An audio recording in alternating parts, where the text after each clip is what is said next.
Bueno, seguimos caminando de la mano de la palabra de Dios, de donde emanan todas las cosas maravillosas que, que ayudan a saber, primero a saber con certeza de que hay un Dios verdadero, que es persona, que tiene inteligencia, voluntad, que además es todopoderoso, que nos crea, que además es amor, un amor infinito y que no quiere otra cosa para nuestra vida, no desea otra cosa para nuestra vida que la salvación.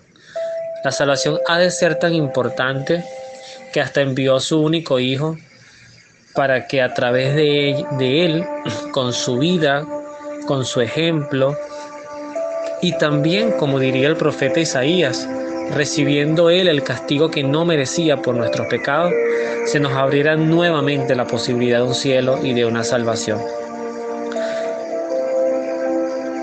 No sé si lo que voy a decir es certero, es correcto, pero creo que somos muy afortunados haber nacido en la época post-Cristo, porque los que nacieron pre-Cristo o antes de Cristo tuvieron que esperar mucho para este momento, siglos, milenios inclusive. Pero así como somos muy afortunados porque ya nacemos con la oportunidad de salvarnos, también es verdad que la vara de la exigencia, aunque se quiera hacer creer que ha bajado, se eleva, porque a quien mucho se le da, pues mucho se le va a pedir. Dios es un Dios exigente y no permitamos nunca que nos quiten esa, esa mirada del Dios amor, pero a la vez el Dios exigente. Yo creo que uno de los grandes éxitos de los padres cuando educan a sus hijos es que sus hijos puedan ver en ellos amor, mucho amor. Nada nunca que los pueda llevar a experimentar el daño intencionado, me explico. Debe ser pavoroso cuando un padre o una madre explotan a sus hijos sexualmente, los maltratan, los agreden o no les importan. Eso debe ser muy doloroso, muy diabólico. Pero bueno, somos seres humanos. Y más allá de lo que quiero decir con esto, es que así como uno admira o espera de un padre eso, amor, cercanía, protección, también espera correcciones. Mi papá me corrigió a tiempo, mi mamá me habló a tiempo, o aunque yo no le paré, pero me lo dijo y después el tiempo le dio la razón. Bendito Dios que tuve una madre, por ejemplo, que, bueno, nos regañaba, no nos dejaba pasar nada, estaba muy al corriente de nosotros. Eso, o un padre, eso es importante. Y en Dios, por eso es que en su palabra, lo hemos visto durante este recorrido que hemos hecho por el Antiguo Testamento, uniéndolo con el Nuevo, que es el sentido de esta serie. Hemos visto un Dios que constantemente anda corrigiendo a su pueblo, al pueblo de Israel, a su rebaño, al pueblo al que liberó de la esclavitud del pecado de Egipto, que más allá de una esclavitud física, de opresión, que sí la había, pero bueno, vivían, como ellos mismos decían, en el desierto. Por lo menos en Egipto no nos faltaba ni la carne, ni el agua, ni el trigo. Eran esclavos, sin duda. Pero el mayor pecado que Dios vio era el pecado de que ya iban en el corto tiempo, en el mediano tiempo, a olvidarse de sus costumbres, a integrarse con la cultura egipcia, a adorar a Faraón y a perder la visión del Dios verdadero. Y es ahí un poquito donde Dios actúa. Fíjense que estamos ahorita en el profeta Oseas, profeta menor. Ya lo explicaba al inicio de cuando empezamos con estos profetas, una vez que terminamos con Ezequiel. Se le llama profetas mayores o menores no porque uno sea más importante que otro, sino por el tamaño de sus libros. Y ya a partir de aquí vamos a tener episodios, ya posiblemente para el próximo episodio algo diré de Joel, porque ya de Oseas no diré más nada, posiblemente, tendría que indagar un poquito más en el texto, en el libro. Pero ya es un libro que tiene 14 capítulos y hoy vamos a hablar justamente del capítulo 8. En este capítulo, algo que a mí me llamó la atención, cuando nombro a Efraín, eh, muy posiblemente, no sé si me equivoco, estamos hablando de una de las tantas tribus que tenía Israel, eh, que además estos nombres venían o derivaban de los hijos de Jacob.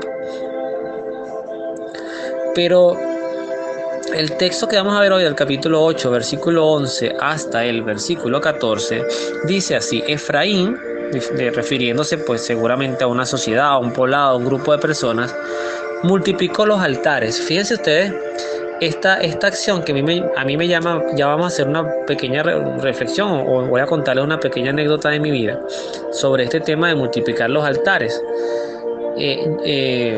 Porque yo de niño, además porque lo veía mi abuelo tenía una mesita donde él tenía su librito de oración, unas estampitas, y él siempre en la mañana y en la noche rezaba, pero además rezaba a tiempo, no era que rezaba un Padre Nuestro y ya, era que se sentaba a orar. Eso a mí, yo siento que esa imagen, porque además lo hacían, era un cuarto donde el apartamento era de 2 habitaciones, uno estaba mi padre y mi madre, y en el otro estaba mi hermano, mi abuelo y yo. Mi hermano es mayor que yo. Eh, entonces, claro, te impacta porque, bueno, uno de niño se duerme y todavía a mí me pasa que yo me pongo a ver televisión en la sala y me duermo. Pero, o sea, que no era porque la luz me molestara, pero hoy más que en ese momento me impacta mucho el ver la disciplina que tenía mi abuelo al orar, al levantarse y al acostarse, en sus buenos tiempos, porque ya después se enfermó y obviamente ya dejó de hacer esto.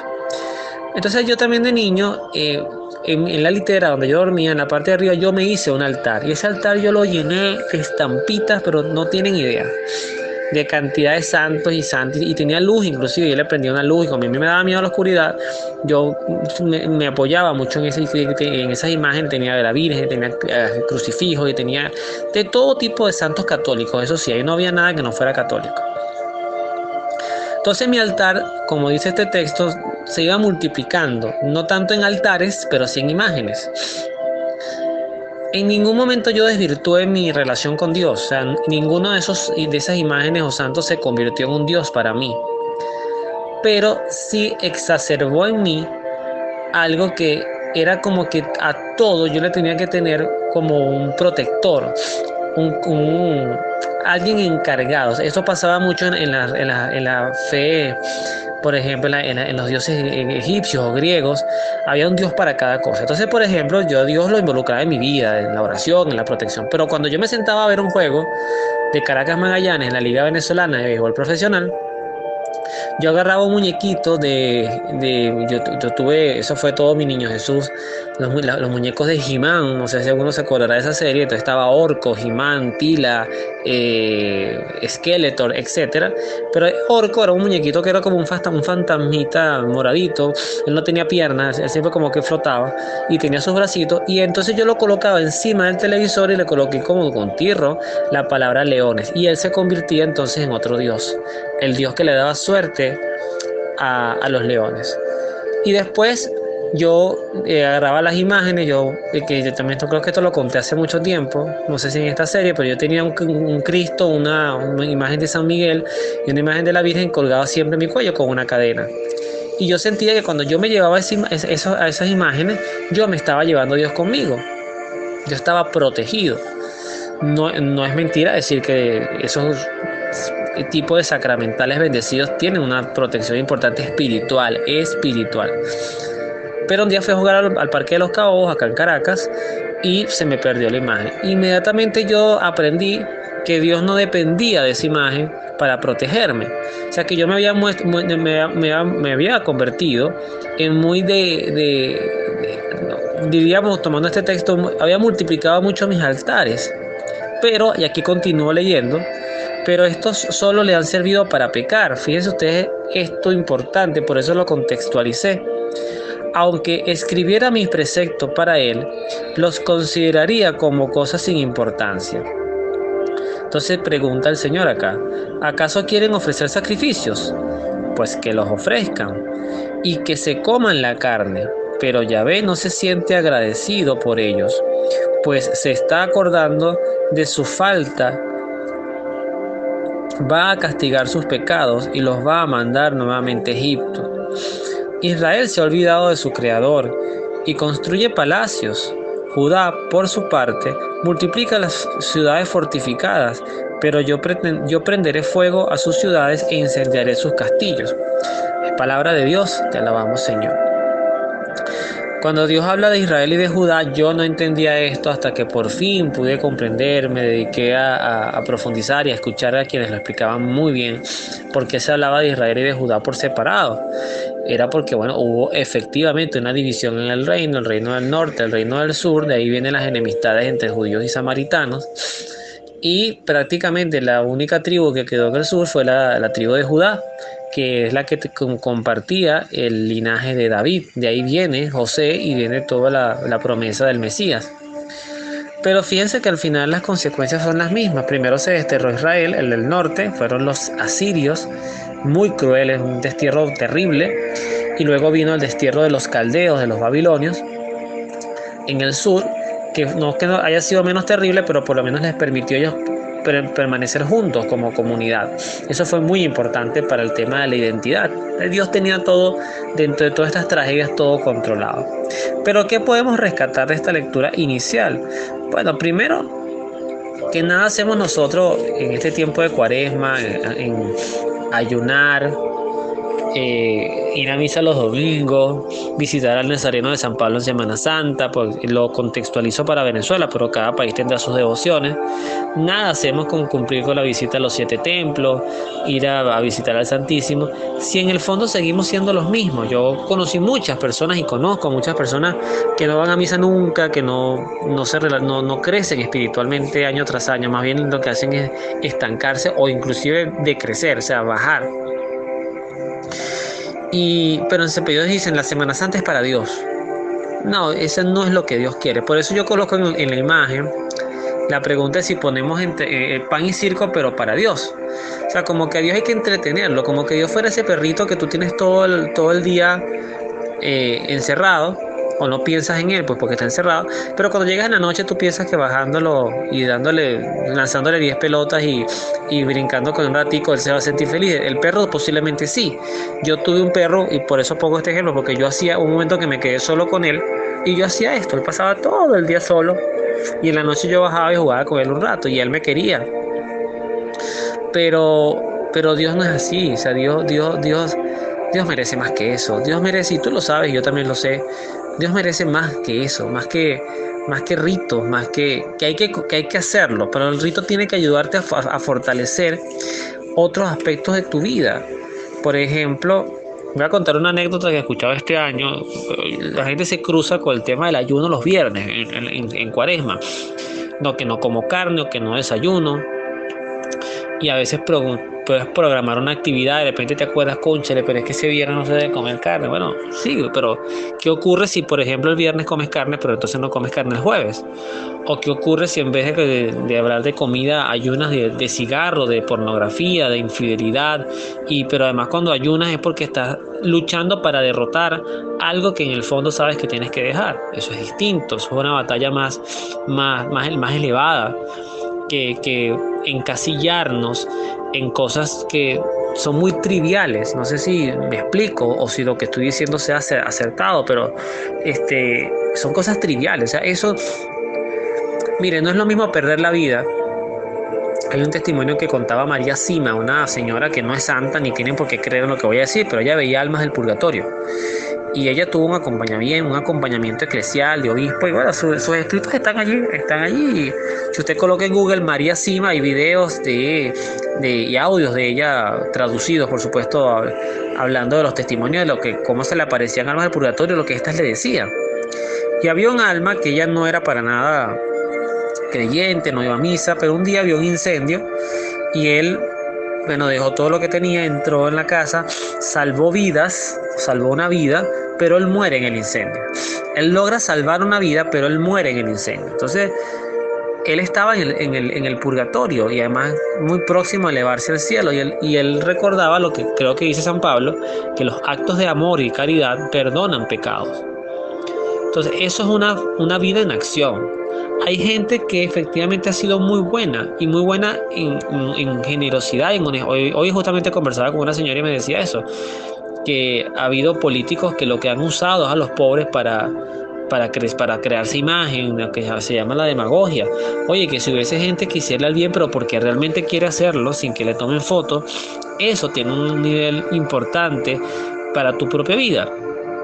sin ser cristiano practicante, posiblemente lo seas más que muchos que diciendo serlo o que dicen serlo y en realidad no practican las obras de misericordia, no practicamos las obras de misericordia y las obras de piedad. Ante esto, cuando uno se da cuenta que uno puede caer en el endiosar, crearse altares y además pretender entretener a Dios con semidioses o con dioses falsos, me vino a la mente y lo conseguí en el libro de los Hechos de los Apóstoles, un hecho que ocurrió, está en Hechos 12, del 20 al 23, que fue cuando muere Herodes, el que en ese momento gobernaba, el mismo Herodes que había visto a Jesús luego de ver a Pilatos. Y el texto dice lo siguiente, es importante que sobre todo veamos el final, ¿no? Por aquel entonces Herodes estaba muy irritado con los ciudadanos de Tiro y de Sidón. De común acuerdo se presentaron ante él y después de ganarse a Blasto, tesorero del rey, buscaron una solución pacífica, ya que su país dependía del de Herodes para su abastecimiento. El día señalado, Herodes, vestido de manto real, se sentó en la tribuna y les dirigió estas palabras. Dirigió unas palabras. Entonces el pueblo empezó a clamar. Fíjense lo que decía la gente. Esta es la voz de Dios, no de un hombre. Pero de repente lo hirió el ángel del Señor por no haber devuelto a Dios el honor, y empezó a llenarse de gusanos que lo comían hasta que murió. Así murió Herodes. Así vamos a morir todos. No que vamos a morir en vida sintiendo gusanos, pero sabemos que cuando tú te dicen en Cuaresma, polvo eres y polvo te convertirás, es porque hay unos gusanos que salen de los cuerpos muertos y que van comiéndose, nos van devorando, no dejan nada, solamente los huesos. Y todo lo que es material y de este mundo tiene ese fin. Yo creo que el propósito de esta lectura, sin desmeritar lo que ocurrió, yo soy que de los creyentes fieles de muchas de las cosas que la Biblia dice, históricas, o sea, creo que esto fue un hecho que ocurrió, pero también deja una gran enseñanza. Muchas veces, muchas de las cosas que idolatramos, o inclusive de los ritos que hacemos para pretender agradar a Dios o a otros dioses, por ejemplo lo que ocurre en la santería, en el espiritismo, en la astrología, en algunas prácticas de relajación orientales, ancestrales, que no tienen mucho que ver con el cristianismo. Todo eso tiene caducidad, es finito. Mientras que Dios trasciende todo esto. Por eso es que la inteligencia del creyente, que fue lo que descubrió San Agustín, por ejemplo, es apostar tu fe a un Dios verdaderamente que valga la pena. Voy a decir que en realidad hay un solo Dios, que es el Dios verdadero. Es la Santísima Trinidad, hay que nombrarlo, el Padre, el Hijo que es Jesucristo y el Espíritu Santo Consolador o Santificador, el Paráclito. Ese es nuestro Dios. Allí está Dios. Ahí está expresado todo, la verdad. Pero hay que creer en un Dios que valga la pena. Hay que creer en un Dios que realmente te inspire, te proteja y te guíe. No que le sirva. Fíjense lo bonito de nuestro Señor, que además Cristo lo expresa muy bien. Hoy vi una imagen de un sacerdote que tuvo una reunión esta semana con un grupo de jóvenes que se van a preparar para la primera comunión, y él le dio por hacer el lavatorio de los pies. Fue la actividad que preparó esa pastoral, me pareció muy bonito. No estuve en la actividad, pero vi la foto, me pareció muy bonito, porque nos recuerda al Dios que sirve y que no vino a ser servido. Si usted se da cuenta, casi todos los dioses venden una imagen, o nos venden una imagen de ellos, del Dios que hay que servir y que hay que hacer sacrificios. Dios pasó por ese trance, el Padre pasó por ese trance en sociedades que estaban muy acostumbradas a esto, al sacrificio. Eso explica, por ejemplo, el sacrificio de Abraham, cuando llegan a una tierra y ellos acostumbraban a hacer sacrificios para tener prosperidad, seguridad y fecundidad, porque además en esos tiempos era o te defendías o te mataban o te invadían, o sea, no eran tiempos fáciles. Pero Abraham venía de una cultura donde tú llegabas a una tierra y mientras más alto era el sacrificio hacia los dioses, si verdaderamente sacrificabas algo de valor, pues la protección era mayor. Yo siempre pongo ejemplos de películas, pero es lo que por ejemplo pasaba con la gema del alma en la batalla contra Thanos en Vengadores. Para tú obtener la gema del alma, una gema muy importante de las 7 gemas, que de las gemas del infinito, ¿qué tenías que tener?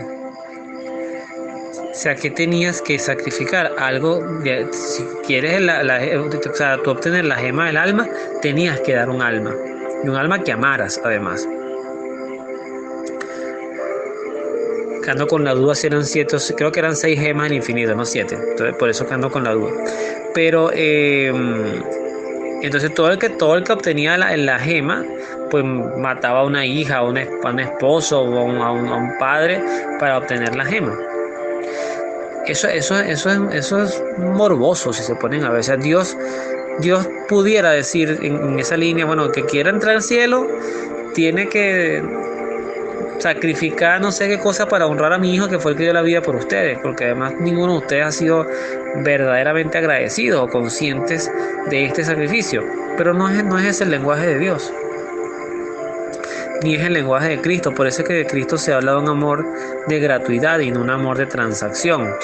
O sea, no es un amor de dar para recibir, sino un amor de dar porque sencillamente me place dar, porque me gusta dar, porque los amo. Entonces, esta enseñanza va por allí.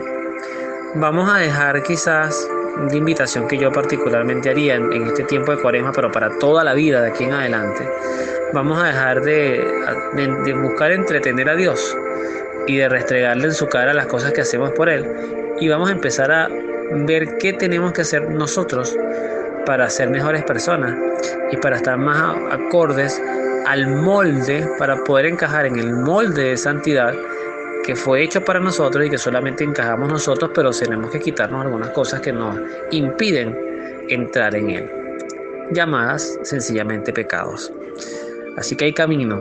Mientras haya vida, hay camino por recorrer. Que Dios los bendiga. Nos vemos en la oración.